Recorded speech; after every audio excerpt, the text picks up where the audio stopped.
మొత్తంగా అయితే తెలంగాణలో ఈ ఎమ్మెల్యేల వలస అయితే కొనసాగుతూ ఉంది. నవీన్ గారు మీరు ఇందాక మాట్లాడేటప్పుడు వాయిస్ బ్రేక్ అయిందండి, అందుకే చిన్న మనం బ్రేక్ తీసుకోవాల్సి వచ్చింది.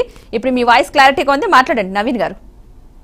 నేనేమంటున్నాను మేడం అంటే ఇందిరాగాంధీ గారు 1966 నుంచి 1984 వరకు వివిధ రాష్ట్రాలలో ప్రజాస్వామ్యంలో ఉన్నారు. అప్పుడు వాళ్ళే కానీ ఆమెకి ఇనేని ఎడల అక్కడ ఉన్న ప్రభుత్వాలను ప్రయత్నం చేసి 356 ఆర్టికల్ ప్రకారం ప్రభుత్వాలను కూల్చివేసే ప్రయత్నం చేసింది ఇందిరాగాంధీ గారు కాదా అంటున్నా. ఇందిరా ఫిరోజ్ ఖాన్ కాదా అంటున్నా మీ ద్వారా. నేను ఇంకొక మాట అంటున్నా, బాలరాజ్ అన్న ఏమన్నారంటే బీఆర్ఎస్ వినా బీఆర్ఎస్ ఇలా ఉద్యమ పార్టీ అన్నారు.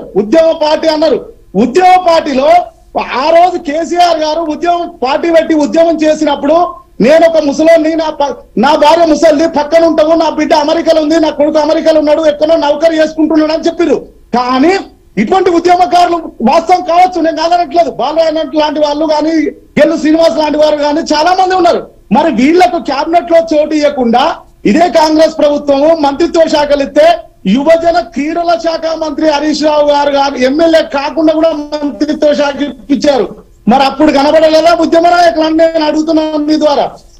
తొలి దశ ఉద్యమం చేసిన వాళ్ళు ఉన్నారు, మలి దశ ఉద్యమంలో శ్రీకాంతాచారి లాంటి వాళ్ళు ఎమ్మెల్సీ ఇచ్చి వాళ్ళ తల్లికి అందమైన జ్యోతి ఇంత 1200 మంది అసలు బాస్తే ఆ కుటుంబం నుంచి ఏ ఒక్కరికి అవకాశం ఇవ్వకుండా బిడ్డకొక్కటి, అల్లుడికొక్కటి, కొడుకొక్కటి, తమ్ముడు కొడుకో ఉంపుడు కొడుకో మనకు తెలియదు కానీ వాడికొక్కటి ఇంతమందికి పదవులు ఇచ్చారు. మరి ఈ బాలరాజన్నకు అప్పుడు కనబడలేదని నేను అడుగుతున్నా మీ ద్వారా. ఈ బాలరాజన్నకు కనబడలేదా? ఏదో కార్పొరేషన్ చిన్న పదవి ఇవ్వగానే ఇప్పుడు ఏదో బీసీలకున్న వీక్నెస్ అని అంటున్నా. నేను ఏమంటున్నాను, చిన్న పదవితోనే సరిపెట్టుకొని ఉద్యమంలో ఉండి ప్రాణాలు అర్పించడానికి సిద్ధంగా ఉన్నారు. ఇలా నేను అడుగుతున్న కేసీఆర్ సామాజిక వర్గం నుంచి ఏ ఒక్కరైనా అసలు బాసిర్రా 1200 మందిలో అంటున్నా. పిడికలు ఎరకొచ్చింది, కట్టెలు ఎరకొచ్చింది, పొయ్యి పెట్టింది ఈ బడుగు బలహీన వర్గాలు, ఎస్సీ ఎస్టీల వర్గాలే. కానీ అన్ని రెడీ అయినాక వండుకొని తిన్నది ఎవరంటే కేసీఆర్ సామాజిక, కేసీఆర్ కచారా కుటుంబం. మీరు చూడండి, ఆయన సామాజిక వర్గం కనీసం స్లిప్పర్ లేని చరిత్ర ఉన్న వాళ్ళని మీరు కేటీఆర్ నేను ఎమ్మెల్యే ఉండు, మంత్రి అంటుండు, ఈ నియోజకవర్గంలో ఈ జిల్లాలో మీకు 100 మందిని చూపిస్తా. కనీసం కాళ్ళకు చెప్పులు లేని వాళ్ళు 100 కోట్ల రూపాయలు సంపాదిస్తున్నారు.